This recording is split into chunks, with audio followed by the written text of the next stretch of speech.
오늘은 사도행전 2장 42절부터 47절의 본문으로 성령의 능력 안에 있는 교회라는 주제로 하나님의 말씀을 증거하겠습니다.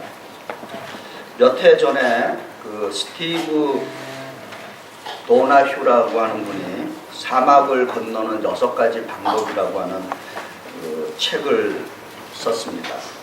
그 사막을 건너는 그 6가지 방법은 인생을 그 지혜롭게 살아가는 그 삶의 그 가이드라인을 제공하는 책입니다. 질문 하나 하겠습니다. 사막을 그 횡단하는 사람들에게 있어서 가장 필요한 것이 무엇이라고 생각하십니까? 첫 번째로 가장 필요한 것. 네, 뭐 물이라고도 그러고 뭐 나침판이라고도 그러는데. 네? 용기. 예. 어쨌든 사막을 건너가는 사람들에게 있어서 중요한 것은 지도가 아닙니다. 사막에서는 지도가 별 도움이 되지 않는다고 합니다. 왜냐하면 간밤에 본 이렇게 큰 모래 언덕도 간밤에 부는 모래바람이나 모래폭풍으로 없어지기 때문인 거죠. 그리고 사막의 지형은 끊임없이 변화하고 바뀌고 있습니다. 그래서 사막을 건너는 사람들에게 있어서 지도보다 더 중요한 것은 이미 답이 나왔습니다. 나침반입니다. 나침반은 방향을 가르쳐주고 있죠. 그리고 그 방향을 알고 있기 때문에 계속해서 전진해 갈 수 있는 것입니다. 근데 중요한 것은 그 나침판이 우리 삶의 내 인생의 내면에도 그 나침판이 있다는 것입니다. 저희 그 친가는 기내 쪽 사람들이고 저희 외가는 동해바다 묵호 사람들입니다. 그러니까 다 저희는 그 바다를 배경으로 살아가는 가족이에요. 어렸을 때 그 제가 우리 친가인 진해를 이제 방문하면은 저희 친척 중에 한 분이 조그만 그 통통배를 저를 태워서 우리 친척들이 모여 사는 그 이제 마계라고 하는 그런 섬으로 이제 데려갑니다. 그런데 제 어린 눈에 참 신기한 것은 제 눈에는 망망한 바다만 보여요. 뭐 섬이라고도 보이지 않아요. 끝없는 수평선만 보이는데 우리 친척분은 나침판 없이 갑니다. 그리고 정확하게 목적지에 데려다 줘요. 그거 어떻게 신기하지 않습니까? 나침반 없이 통통배를 이렇게 해갖고 망망한 바다에서 가다 보면은 거기 이제 그 항구가 보이기 시작합니다. 그는 그 자신의 그 오랜 그 바다의 삶 속에서 얻은 경험이 있고 그의 내면의 나침판을 따라가는 것입니다. 우리 인생에 어디로 가야 할지 모를 때 그 순간에도 내 내면의 나침판만 정확하다면은 확실하다면은 우리는 계속해서 전진해 나갈 수 있는 것입니다. 이 나침판을 그 사람이나 교회에다가 적용하면은 이렇게 적용할 수 있겠어요. 아무개는 참 나침판 같은 사람이다 라고 했을 때 그 사람은 어떤 사람을 나침판 같다고 그랬을까요? 적어도 아무개, 영어로 so and so 나침판과 같은 사람이다 그 말에는 그가 사람에게 있어서 어떤 모델이 된다라고 하는 의미가 있는 것입니다. 우리 믿음의 사람들에게 있어서 나침판과 같은 역할을 해주시는 분이 있죠. 바로 우리 주 예수 그리스도십니다. 믿습니까? 그래서 히브리서 10장 2절에 믿음의 주요 또 온전하게 하신 이인 예수를 바라보자 라고 증언하고 있습니다. 그리고 요한복음 14장 6절에서는 예수께서 친히 자신을 내가 곧 길이요 진리요 생명이다라고 선언해 주고 계십니다. 그리고 이 나침반을 교회에다가 적용해 보았을 때, 저 교회는 참 나침반과 같은 교회다라고 했을 때는 어떤 의미가 있겠습니까? 그 교회도 표준이 되고 모델이 되고 그리고 닮고 싶어 하는 그러한 교회라는 것입니다. 이 지구상에 존재하는 모든 교회들의 나침반과 같은 교회가 신약 성경 사도행전에 기록되어 있는데 두 교회가 확실하게 나와 있는데 그 첫 번째 교회가 오늘 저희들이 읽은 예루살렘 교회인 것입니다. 이 예루살렘의 교회는 이 지구상에 지금 현재 존재하는 모든 교회의 나침반과 같은 역할을 하는 교회인 것입니다. 그래서 우리가 초대교회로 돌아가자라고 하는 그런 말을 사용할 때는 초대교회라고 할 때는 적게는 1세기서부터 해갖고 한 기독교 공인 전까지 4세기까지, 또 길게 보는 사람들은 1세기부터 해갖고 한 7세기까지, 중세 전까지 그렇게 봅니다. 그런데 그 수많은 교회들 가운데 어떤 교회가 나침반과 같은 교회냐? 초대교회로 돌아가자라고 했을 때 핀포인트로 지적한다면은 바로 사도행전에 기록된 그 사도행전 2장에 기록된 예루살렘 교회로 돌아가자라고 하는 그러한 의미가 있는 것입니다. 그리고 또 한 교회가 나타나는데 그것은 선교적 모델을 위한 교회로서 안디옥 교회가 나타나는 것입니다. 그래서 우리가 초대교회로 돌아가자라고 했을 때는 그 나침반과 같은 역할을 해주는 그 신약 성서에 기록된 그 두 교회, 예루살렘 교회와 안디옥 교회의 모델로 돌아가자라고 하는 것입니다. 그 사도행전 2장 42절부터 47절은 이 오순절에 성령 강림절에 120명의 성도들, 제자들이 모여서 개척한 지구상의 최초의 교회인 것입니다. 그래서 그 교회의 이름을 우리는 예루살렘 교회라고 그렇게 부르고 있습니다. 이 사도행전 2장 42절부터 47절을 나침반 교회라고 하는 그 이름을 나름대로 붙이는 이유는 예루살렘 교회는 성령을 체험하고 성령의 능력 안에 있는 교회이기 때문인 것입니다. 우리 뉴욕 한인교회 성도님들도 성령을 체험하고 성령의 능력 안에 있어야 될 줄 믿습니다. 최초의 교회인 예루살렘 교회는 오늘 우리들에게 성령의 그 능력 안에 있는 교회가 성령의 능력 안에 있고 그 능력 안에 있는 그 교회가 어떤 교회이며 그리고 성령의 능력 안에 있는 그 교회에서 그 믿음 생활은 어떻게 해야 하는가를 가이드라인으로 아주 잘 저희들에게 적용시켜 주고 있습니다. 첫 번째로 사도행전 2장 42절은 저희가 사도들의 가르침을 받아라고 말씀하고 있습니다.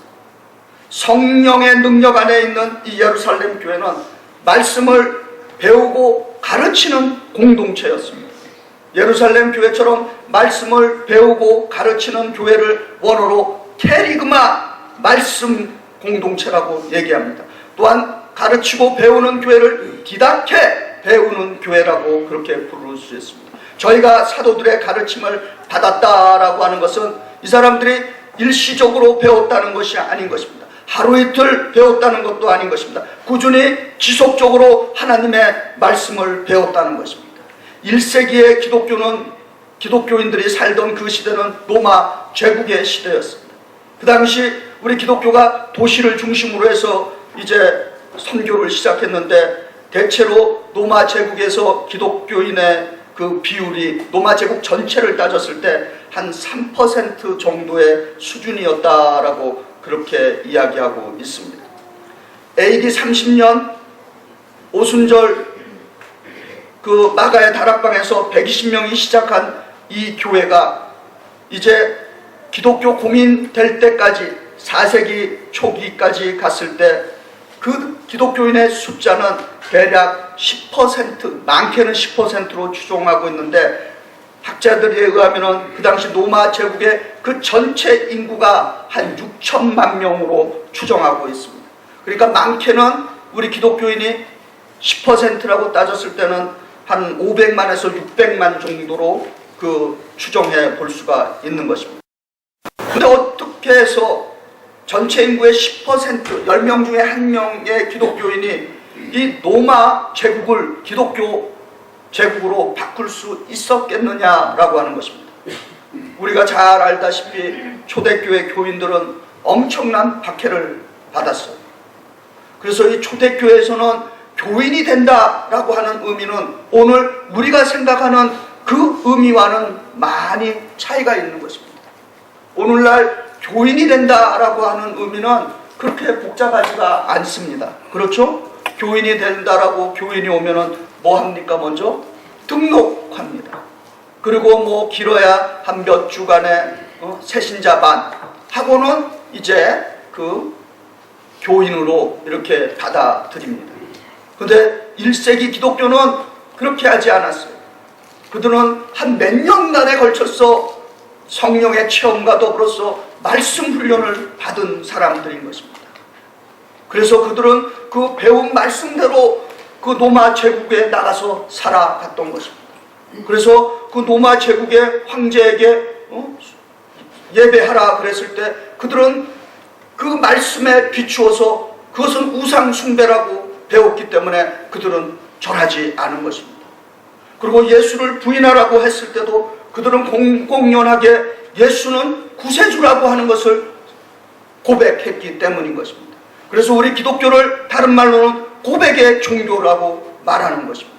고백하지 않았으면 죽을 이유도 없는 것입니다. 순교할 이유도 없는 것이에요. 그 초대교인들은 자신들이 배운 그 말씀대로 성령의 능력 안에서 담대하게 고백하고 증언하고 그리고는 순교의 길을 갔던 것입니다. 왜 이 시대에 우리도 초대교인들처럼 그렇게 하지 못할까라고 하는 것입니다. 저는 목회자로서 성경을 읽으면서 오늘 우리 이 시대 21세기를 살아가는 우리 성도들이 크리스찬들이 무엇을 회복했으면 좋겠는가라고 저는 생각해 볼 때 저는 개인적으로 이렇게 생각합니다. 우리 성도님들이 동의했으면 좋겠지만 안 하셔도 괜찮아요. 저는 이렇게 믿습니다. 오늘 우리가 21세기에 회복해야 될 영성이 있다면 그것은 1세기의 저항의 영성을 회복해야 될 줄 믿습니다. 오늘 우리의 스탠다드는 너무도 낮아져 있는 것입니다. 이제는 저항을 하는 것이 아니라 오히려 타협을 하게 되고 오히려 세상에 밀리는 그러한 입장에 놓여 있는 것입니다. 왜 그렇다고 생각하십니까? 그것은 초대교회처럼 우리는 말씀을 배우지 않기 때문인 거죠. 말씀을 배우지 않았으니까 적용할 것도 없는 것입니다. 그러나 성경은 하나님의 말씀에 대해서 왜 우리가 배워야 하며 이 하나님의 말씀이 얼마나 중요한가에 대해서 호세아 4장 6절이 이렇게 증거하고 있습니다. 내 백성이 지식이 없으므로 망하는도다. 무슨 지식이냐?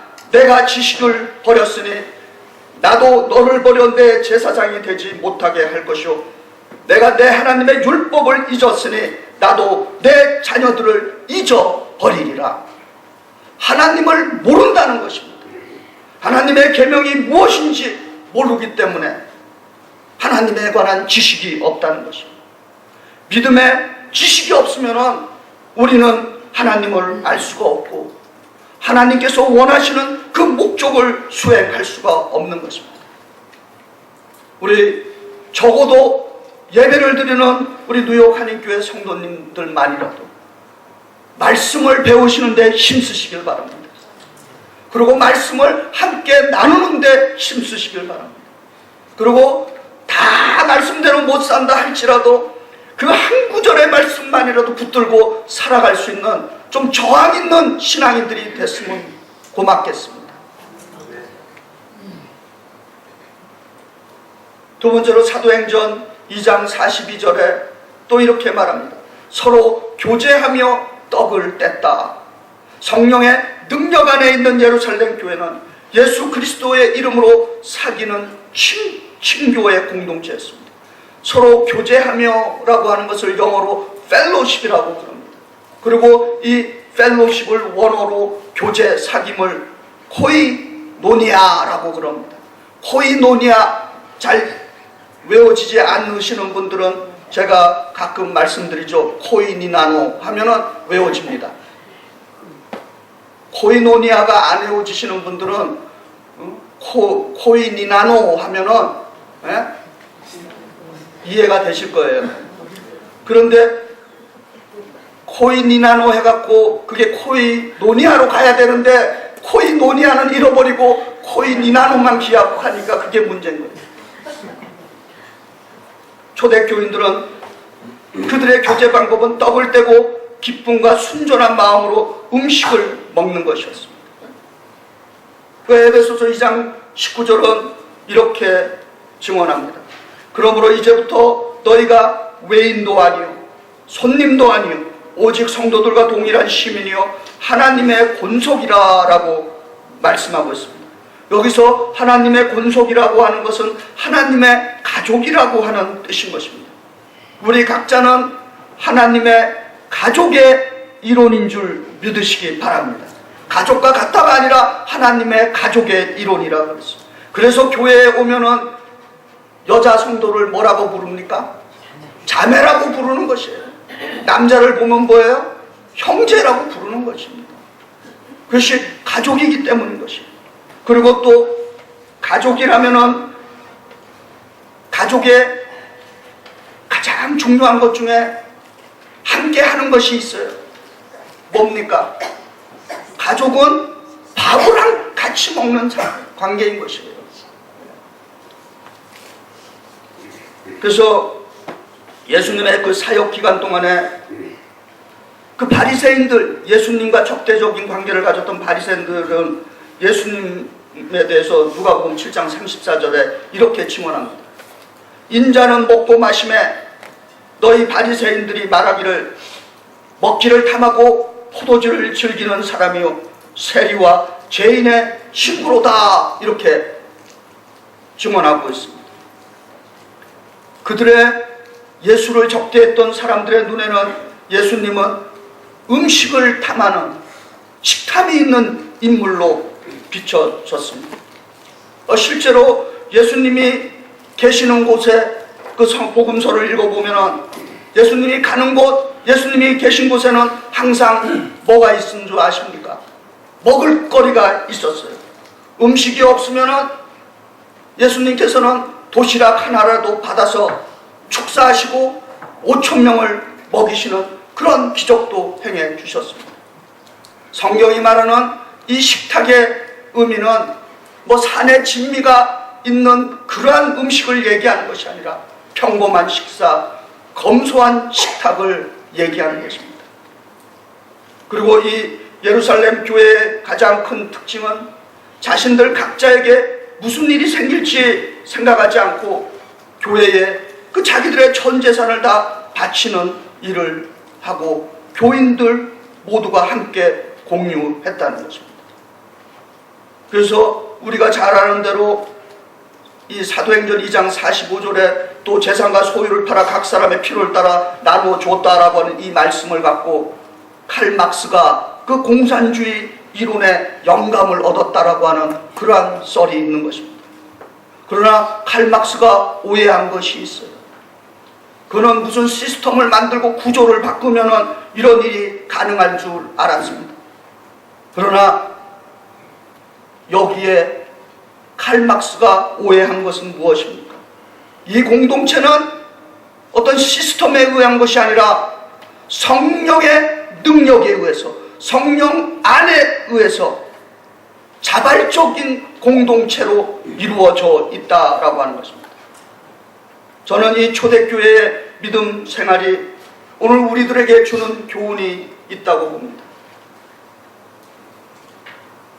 목회자로서 참 말씀드리기 힘든 일이지만 특별히 어쩌다가 오늘 교회 오신 분, 혹시 초신자로서 방문하신 분들에게는 지금 이 말씀이 해당 없음이라고 하는 것을 꼭 기억하시고 들으시기 바랍니다. 제가 지금부터 드리는 이 말씀은 이 교회를 적어도 내가 소속되고 내가 섬겨야 하는 교회라고 믿고 있는 분들에게 해당하는 말씀인 것입니다. 적어도 내가 예수 그리스도를 믿는 성도로서, 그리고 이 교회가 내가 섬기는 교회라고 마음속으로 확신을 갖고 있는 분들에게 있어서 우리의 삶 속에 물질과 시간의 그 10% 이상을 드릴 수 없다면 분명히 우리는 질적으로 수준 있는 성도라고 말할 수는 없다고 봅니다. 예수께서도 누가복음 12장 34절에 너희 보물이 있는 곳에 너의 마음이 있다라고 말씀드렸어요. 캘리포니아 그 플로 신학교에서 그 교회 성장학을 가리키는 피터 와그너라고 하는 교수가 있습니다. 이분이 뭐 신사도 운동에 앞장서서 좀 상당히 논쟁적인 분이고, 그러나 아주 많이 알려진 교수예요. 그분이 이런 말을 했어요. 당신 교인들의 헌신도를 알아보기 원하는 그 사람들은 교인들의 그 헌금 기록과 교회 그 봉사 생활을 살펴봄으로 시작할 수 있다라고 말했습니다. 적어도 초대교회 1세기 예루살렘 교인들은 지금 우리가 고민하며 이것 때문에 실족하기도 하는 이 10분의 1에 대한 이 믿음이 그들에게는 걸림돌이 되거나 당황할 일이 아니었다라고 하는 것입니다. 오늘 저희는 선교주일을 또 같이 지내고 있습니다. 우리가 작년에 이어서 금년에도 6월 11일부터 6월 16일까지 그 아리조나 호피 그 네이티브 아메리칸 그 레저베이션 단기 선교로 다녀옵니다. 우리 여러분이 그 주보 속지에 보시면은 우리 이번에 단기 선교에 참여하는 우리 그 단기 선교 팀들의 그 기도 제목들이 쫙 기록되어 있습니다. 네. 우리는 비록 다는 가지 못하지만 적어도 우리 한 사람 한 사람은 보내는 선교사의 역할을 할 수가 있는 것입니다. 그래서 우리 특별히 이번에 가시는 선교 팀들 중에 가장 연세가 많이 드신 분이 우리 이재숙 권사님이세요. 네. 네. 그리고 다 젊은 분들입니다. 네. 이런 단기 선교도 아무나 아무 때 할 수 있는 게 아닌 것이에요. 조금이라도 체력이 있어야 할 수 있는 것입니다. 네, 그래서 조금이라도 체력이 되시는 분들은 내 일생에 있어서 한번 목록을 한번 작성해 보세요. 내가 죽기 전에 무엇을 하고 싶은가? 그래서 혹시라도 한 번도 이런 단기 선교에 참여하지 못한 분들은 한번 내 일생의 목록 가운데 꼭 내가 쓰임받는 목록 좀 해보고 싶다라고 하는 목록에 이런 단기 선교 체험 꼭 한번 넣어주시기 바랍니다. 그리고 제가 목회자로서 바라는 것은 적어도 우리가 내가 가진 이 모든 것, 그리고 오늘의 나라고 하는 이 인생이 철저히 주님의 은혜라고 믿는다면 우리는 모든 내 삶의 영역에서 주님을 위해서 10% 이상의 그 교인들은 될 수 있어야 된다고 믿습니다. 세 번째로 사도행전 2장 42절은 저희가 사도의 가르침을 받았고 서로 교제하고 떡을 떼고 기도하기를 전혀 힘쓰니라 라고 그렇게 기록하고 있습니다. 성령의 능력 안에 있는 교회는 기도하는 교회라는 것입니다. 우리 교회에 그 중보 기도팀들이 있어요. 그분들에게 우리 예배부장이 그 기도 수첩을 이렇게 나눠줬습니다. 근데 그 기도 수첩 그 앞면에 요한 웨슬레가 한 말이 적혀 있습니다. 이런 말이 기록되어 있어요. 하늘나라는 무릎으로 올라간다. 하늘나라는 무릎으로 올라간다 라고 하는 그 기도문이 적혀 있습니다. 예수님은 우리들에게 기도를 이렇게 가르쳐 주셨어요. 아주 많이 기도하라. 아주 오랜 시간 기도하라. 목숨 걸고 기도하라 라고 하는 것을 복음서에 가르쳤는데, 예수님과 관련 기도와 관련해서 항상 따라오는 그 단골손님으로 따라오는 단어들이 있습니다. 이런 새벽에 밤이 새도록 늘 하시던 대로 라고 하는 말씀이 예수님의 기도 생활과 붙어 다닙니다. 예수님은 우리들의 그 기도의 생활, 삶에도 나침반 역할을 해 주시는 분이십니다. 제가 이런 말씀하면 많은 분들 가운데 어떤 분들이 이런 얘기해요. 목사님 꼭 무슨 기도를 오래 해야지만 기도가 됩니까? 그렇게 질문하시는 분들에게 저는 이렇게 대묻고 싶습니다. 예수님처럼 밤새워 기도해 본 적이 있습니까? 이런 새벽에 하루 이틀이 아니라 10년 이상 새벽 기도해 본 적이 있습니까? 적어도 예수님처럼 밤새워 기도하시는 분들, 이런 새벽에 기도하시는 분들, 이런 분들에게는 사실 질문이 없는 것입니다. 종교개혁자 마틴 루터가 이런 말을 했어요. 나는 너무나 하루가 바빠서 하루에 3시간씩 기도한다 그랬습니다. 이게 무슨 역설입니까? 마틴 루터 종교개혁자, 그는 그 사람이 지금 현재 나와 비교했을 때 그가 훨씬 더 바쁜 사람이라고 생각합니다. 그런데 자기는 너무나 바빠서 하루에 3시간 기도한다고 그랬습니다. 그러니까 우리가 너무 바빠서 기도하지 못한다라고 하는 것은 우리들의 변명인 것입니다. 지금 드리는 말씀은 또 오해하지 마시고 저를 자랑하려고 하는 것이 아니라 교육적 말씀드립니다. 제 목소리가 약간 갔죠? 약간 쉬었죠? 왜 그런 줄 아십니까? 지난 목요일, 금요일 밤에 여기서 소리쳐서 기도했기 때문인 것입니다. 여기 기도 방석들이 이만큼 있습니다. 기도는 이론이 아닌 것이에요. 책을 읽어서 배울 수 있는 것이 아닌 것입니다. 기도는 실습인 것이에요. 그래서 이 기도 방석 놓고 새벽 기도에 주중에 제가 드리면은 한 번 앉으면은 1시간 이상씩은 버티는 것을 목표로 하고 있습니다. 됩니다. 이 세상을 위해서, 나라와 민족을 위해서, 교회를 위해서, 성도들을 위해서, 그리고 우리 각 개인과 나 자신을 위해서 쫙 훑어서 내려오면은 1시간 쑥 지나가요.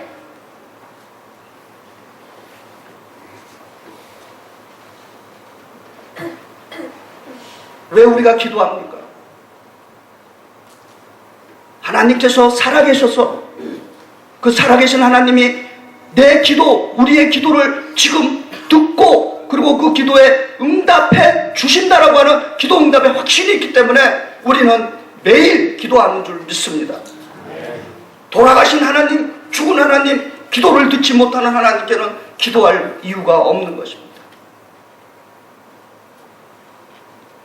제가 기도가 이론이 아니라 실습이라고 한 이유는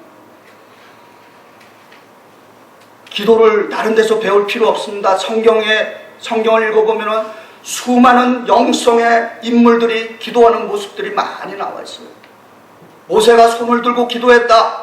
그러면 손 들고 기도해 보시기 바랍니다. 제가 목회자로서 아직도 해보지 않는 기도는 겟세마네 기도 못 해봤어요. 삶과 죽음의 앞에서 그렇게 처절하게 아직 내 인생에 나름대로 가보지 않았기 때문에. 그리고 엘리야의 머리팍을 허벅지 사이에 넣고 기도했다는데 제가 아무리 그거 해도 그거는 내 머리가 이 허벅지 사이에 들어가지가 않아요. 그분이 어떻게 했는지 모르겠어요. 그거 꼭 하고 싶어요. 그리고 다윗처럼 그 아둘람에서 그 처절한 사울을 피해서 그 동굴의 기도 해보지 못했어요. 하나님께서 그런 시츄에이션을 안 만들어줘요. 그래서 방법은 하나 있습니다. 산에 가서 동굴에 들어가서 기도해 보는 거예요. 한국 교회가 70년대 80년대 부흥했습니다. 금요일마다 성도들이 버스 타고 교회에서 산기도 갔어요. 그래서 삼각산 뭐 이런 데 가면은 그 삼각산에 가면 서울 시내가 확 야경이 보입니다. 그럼 성도들이 그 밤에 그 서울 그 밑을 내다보고 손을 들고 그렇게 기도했어요. 그것이 부흥의 시작이었던 것입니다. 불같은 성령 체험하고 싶잖아요. 기도해야 하는 것입니다. 오순절 성령 강림 주간 우리가 지난주에 지났어요. 이런 기간에 하나님 2000년 전에 오순절에 110명의 제자들에게 불같이 바람같이 성령을 체험케 해주셨는데 오늘 21세기를 사는 나도 좀 성령을 좀 불같이 바람같이 체험케 해주시옵소서. 저는 비둘기 같은 성령은 원치 않아요. 비둘기 같은 성령 너무 사뿐하게 조용히 오시기 때문에 와도 왔는지 안 왔는지 알 수 없어요. 예수님조차도 기도의 법칙에 철저하게 순종하신 분이신 것입니다. 이제 이 교회에서 저희들이 이 건물에서 예배 드릴 시간이 이제 한 달 남짓 남았습니다. 그래서 우리 성도님들에게 한 가지 제안을 합니다. 이 주보에도 나와 있어요. 그 6월 한 2번의 금요일을 정해서 철야 기도하고 싶습니다. 이 건물 허물어지기 전에 좀 뭔가를 이 교회에 와서 내가 밤을 새워서 기도해봤다. 예수님처럼 밤을 새워서 기도하는 뭐 한 달 내내 하라는 것이 아니라 한 2번의 금요일 밤을 정해서 오셔서 한번 우리 기도해 보시기 바랍니다. 그리고 자세한 그 내용이 마련되면은 계속해서 여러분에게 광고해 드리겠습니다. 실제로 사도행전에 보면은 모두 32번의 그 기도들이 나오고 있어요. 이 성도들은 교인들이 감옥에 들어가도 매를 맞아도 순교를 당하도 길이 막혀도 언제나 기도하는 성도들이었어요. 그들은 사람들에게 무시당했어요. 조롱도 당했습니다. 그렇지만은 기도하기를 멈추지 않았어요. 최초의 교회인 이 예루살렘 교인들은 세상으로서는 자랑할 것이 별로 없는 그러한 인물들이었습니다. 그러나 사도행전 11장 28절은 주의 손이 그들과 함께 하심이 수다한 사람이 믿고 주께로 돌아오더라 라고 그렇게 증언하고 있는 것입니다. 마지막 네 번째로 사도행전 2장 46절은 날마다 마음을 같이하여 성전에 모이기를 힘썼다 그랬습니다. 성령의 능력 안에 있는 교회는 함께 모여서 예배드리는 공동체인 것입니다. 자주 만나야 하는 것입니다. 최초의 교회인 예루살렘 교회는 매일 만났어요. 매일 교회에서 예배드렸습니다. 그래서 히브리서 10장 25절은 모이기를 패하는 어떤 사람들처럼 하지 말고 오직 권하여 그날이 다가올수록 더욱 열심히 모이자라고 그렇게 증언하고 있습니다. 왜 모여야 하겠습니까? 우리가 모여서 뭐합니까? 모이면 말씀 듣고 배우고, 모여서 함께 합심해서 기도하고, 모여서 함께 뜨겁게 하늘에 사무치게 찬양하고, 모여서 함께 주 안에서 사랑의 교제를 나눌 때 거기에 성령의 역사가 임하는 줄 믿습니다. 사도행전 2장 47절의 결론은 이렇게 맺고 있어요. 하나님을 찬미하며 또 온 백성에게 칭송을 받으니 주께서 구원받는 사람을 날마다 더하게 하시니라. 수적인 부흥, 양적인 성장은 우리가 우리의 할 일을 할 때 하나님께서는 하나님의 일을 하시면서 성령 하나님께서 부흥을 선물로 부어주시는 것입니다. 사도행전 2장 42절부터 47절은 오늘 우리 뉴욕 한인교회가 따라가야 할 나침판 말씀인 것입니다. 우리 자신의 신앙생활을 점검하고 내 신앙이 지금 바로 되어 있는지 아닌지 그 판단하려면 사도행전 2장 42절부터 47절의 말씀을 표준으로 삼으면 되는 것입니다. 또한 오늘 우리 뉴욕 한인교회가 지금 바른 방향성을 갖고 있는 건강한 교회인지 그것도 사도행전 2장 42절부터 47절의 이 말씀을 모델로 삼으면 되는 것입니다. 오늘 이 사도행전 2장 42절부터 이 47절의 예루살렘의 교회의 이 모습, 우리 모든 교회의 나침반이듯이 우리 교회도 이 시대에 이 맨하탄에서 그리고 좀 더 넓혀서 뉴욕에서 다른 교회들이 좀 배우고 싶어하는 교회, 좀 본이 되는 그러한 교회가 됐으면 좋겠습니다. 우리도 역사를 갖고 있는 교회로서 우리는 성령의 능력으로 충분히 이루어낼 줄 믿습니다. 성령의 능력 아래에 있는 교회, 성령의 능력 안에 있는 성도들 되시기를 주의 이름으로 축복합니다. 기도하시겠습니다. 사랑과 은혜가 충만하신 하나님, 사도행전 2장 42절부터 47절의 말씀을 통해서 성령의 능력 안에 있는 교회가 어떤 교회인가를 말씀으로 저희들에게 깨우쳐 주신 줄 믿습니다. 아버지 하나님, 저희들 말씀을 배우는데 철저하게 하여 주시옵소서. 또한 주님, 주 안에서 사랑의 교제를 나누는 성도들 되게 하여 주시옵소서. 또한 주님, 저희들이 모임은 기도하는 성도들 되게 하여 주시옵소서. 그래서 주님, 우리 각 사람과 우리 뉴욕 한인교회가 항상 성령의 능력 아래에 있는 교회 되게 하여 주시옵고, 성령의 능력 안에 있는 교회 되게 하여 주시고, 성령으로 이끌림 받는 교회 되게 하여 주시옵소서. 그래서 주님, 이 시대에 주변의 많은 교회들에게 시대의 본이 되게 하여 주실 줄 믿습니다. 아버지 하나님, 오늘 이 예배에 참여하는 우리 모든 성도들마다 성령의 강력한 기름 부으심이 각 사람의 영혼 속에 차고 넘치게 하여 주실 줄 믿습니다. 우리 주 예수 그리스도를 받들어 감사하며 기도드리옵나이다. 아멘.